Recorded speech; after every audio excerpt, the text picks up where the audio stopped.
Bonjour à tous, la Fiat 124 Speeder, du nouveau sur la Toyota Prius 4 et l'Infiniti QX30, c'est l'affiche de ce JT du jour.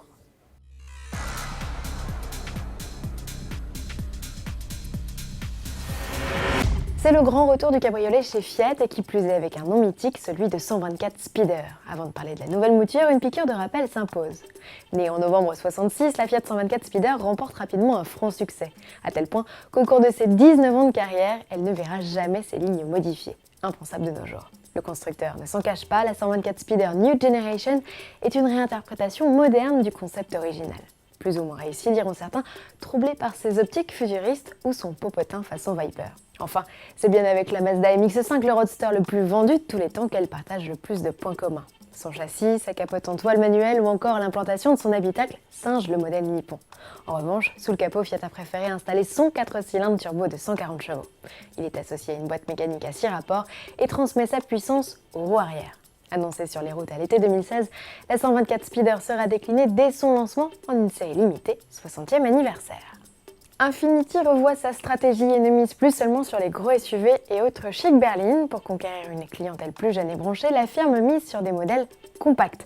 Après la berline Q30 présentée en septembre dernier, voici au salon de Los Angeles sa version crossover. La QX30 est fidèle au concept dévoilé en début d'année et conserve donc ses attributs de baroudeur et sa garde-sol surélevée. De quoi déjouer les pièges de la jungle urbaine. Comme la berline, elle partage sa plateforme avec la Mercedes Classe A ou plutôt ici la GLA, à qui elle emprunte sa transmission intégrale et certaines de ses motorisations. Produite en Angleterre, la QX30 sera lancée en avril 2016 et ses prix connus au printemps. Période de l'année où l'on verra également débarquer la Prius. Toyota a justement révélé de nouvelles infos sur la 4e génération de son hybride. Une berline techniquement plus moderne, mais un peu moins puissante. Elle n'offre plus que 122 chevaux contre 136 auparavant. Une chute de tension compensée par des progrès en matière d'agrément de conduite et d'autonomie. La consommation a par ailleurs été revue à la baisse de 23% avec une moyenne de 3 litres au 100 pour le 1,8 litre. Plus plaisante à conduire et plus sobre, la nouvelle Prius se veut aussi plus confortable et plus habitable.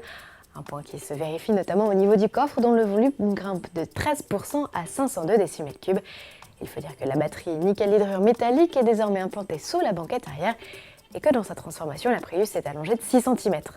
Notons d'ailleurs que cette 4e génération est la première à pouvoir tracter une remorque. Reste une déception, la qualité de finition des plastiques toujours moyenne pour une berline dont le tarif devrait rester autour des 30 000 € hors bonus écologique. À demain.